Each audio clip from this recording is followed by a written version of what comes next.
ఏకలవ్య విగ్రహాన్ని ఆవిష్కరించుకుని సంవత్సరం అవుతుంది కాబట్టి మరి గత సంవత్సరం ఇదే రోజున పెద్ద ఎత్తున మరి గద్దరన్న గారు వచ్చి ఆవిష్కరించిన విగ్రహాన్ని ఈరోజు కరెక్ట్ సంవత్సరం అవుతుంది కాబట్టి ఈరోజు తొలి పండుగగా మేము తెలంగాణ ప్రదేశ్ ఎరుక సంఘం ద్వారా రాష్ట్ర అధ్యక్షున్నా మరి ఇక్కడ లోకల్ స్థానిక సంఘం నుంచి మొత్తం మీద శ్రీ లక్ష్మీశ్వర ఎరుక సంఘం నుంచి ఎన్నో ఏళ్ళగా ఒక కళగా మిగిలింది. గత 10 సంవత్సరం మేము ఇక్కడ విగ్రహావిష్కరణ చేసుకున్నాం. అదేవిధంగా ఈరోజు ఒక సంవత్సరం మనకి పండుగ చేసుకుంటాం. దీనికి మరి పెద్దలు గద్దరన్న గారు సంవత్సరం అయితే ఓపెన్ చేసి అదేవిధంగా గత సంవత్సరంలో మరి మైనపల్లి అన్న గారు మరి గద్దరన్న గారు చేత మీదుగా మరి ఆర్ఎస్ ప్రవీణ్ కుమార్ గారు వచ్చి ఇంకా చాలామంది పెద్దలు వచ్చి మరి వేలాది మందితో ఎంతో ఘనంగా మరి ఇక్కడ విగ్రహాన్ని ఆవిష్కరించుకున్నాం.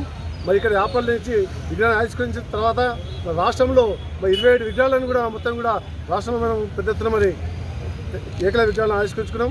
మరి ఇదే విధంగా దేశంలో రాష్ట్రంలో మొత్తం కూడా చాలా ఎందుకంటే 2 రాష్ట్రాలు మొత్తం ఆంధ్రలో మరి తెలంగాణలో చాలా పెద్ద ఎత్తున మరి వేలాది విగ్రహాలు పెట్టుకుంటాం.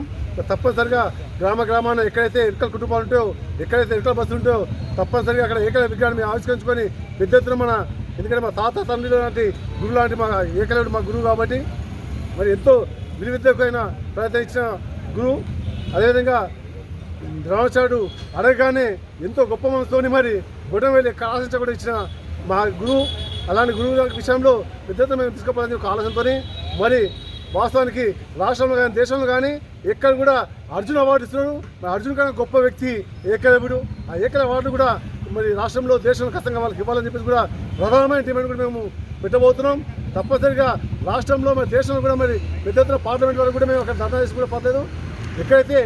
ఎక్కడ వెనుకబడ్డ అర్జున్ అవార్డు ఇస్తున్నారు మరి అందరికన్నా విలువిద్యలో ముందున్న మరి ఏకలవ్య అవార్డు ఇస్తున్నారు కాబట్టి తప్పనిసరిగా అవార్డు కూడా ఇవ్వాలని చెప్పి ప్రధానంగా కోరుతున్నాం.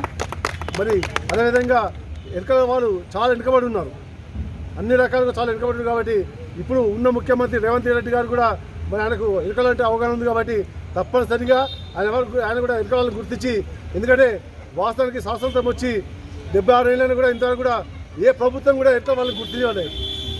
చిన్న పదవి కూడా ఊసే ఇంత పెద్ద గత 10 ఏళ్ళ పాలనలో ఎక్కడ కూడా ఎన్నికల పేరు తీయలేదు.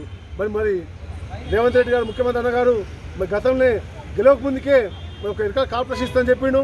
ఆ ఎన్నికల కార్పొరేషన్కు 10 సంవత్సరం కూడా 5,500 కోట్ల నిధులు ఇస్తానని చెప్పిండు. తప్పనిసరిగా మాట నిలబెట్టుకొని ఎన్నికల జాతిని కూడా కనిపెట్టుకొని ముందుకుపోతే తప్పనిసరిగా ఎందుకంటే మేము మొన్న కూడా పార్లమెంటు ఎంపీలకు మొత్తం కూడా 17 మంది ఎంపీలకు కూడా మేము మద్దతు పెట్టిన కాంగ్రెస్ తరఫున ప్రెస్ మీట్ పెట్టినాం. ఏదైతే మొత్తం రాష్ట్రంలో మొత్తం కూడా కాంగ్రెస్కి ఓట్లు వేయడం జరిగింది. తప్పనిసరిగా మమ్మల్ని కూడా గుర్తించి మమ్మల్ని కూడా మాకు కూడా అవకాశం ఇవ్వాలని చెప్పేసి కూడా ముఖ్యమంత్రి కోరుకుంటూ సంఘంలో ఏకలవ్య విగ్రహాన్ని ఆవిష్కరించడం చాలా గొప్పగా మేమందరం మా ఒక కమిటీ తరఫు కానీ మా పెద్ద మనుషులు కానీ అందరుగా ఇదే స్ఫూర్తిగా తీసుకొని మా యొక్క ఇంకొక డిమాండ్ ఉంది. మా యాప్రాల్ గ్రామంలో ఒక పెద్ద భవనము అంటే మాకు చాలా పేదవాళ్ళు ఉన్నారు, బయటికి పోవాలంటే ఈ రోజుల్లో లక్షల కొద్ది పెళ్లిళ్ళు చేసుకోవాలంటే ఇబ్బంది అవుతుంది, వాళ్ళు కట్టలేని పరిస్థితి.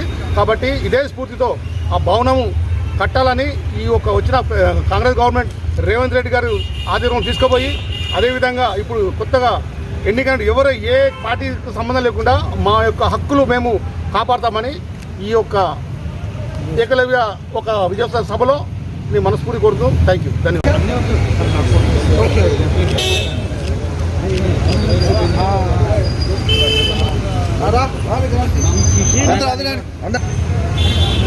చెప్పకుండా చూసినా ఎట్లా టైంకి వచ్చేసినా చెప్పలేము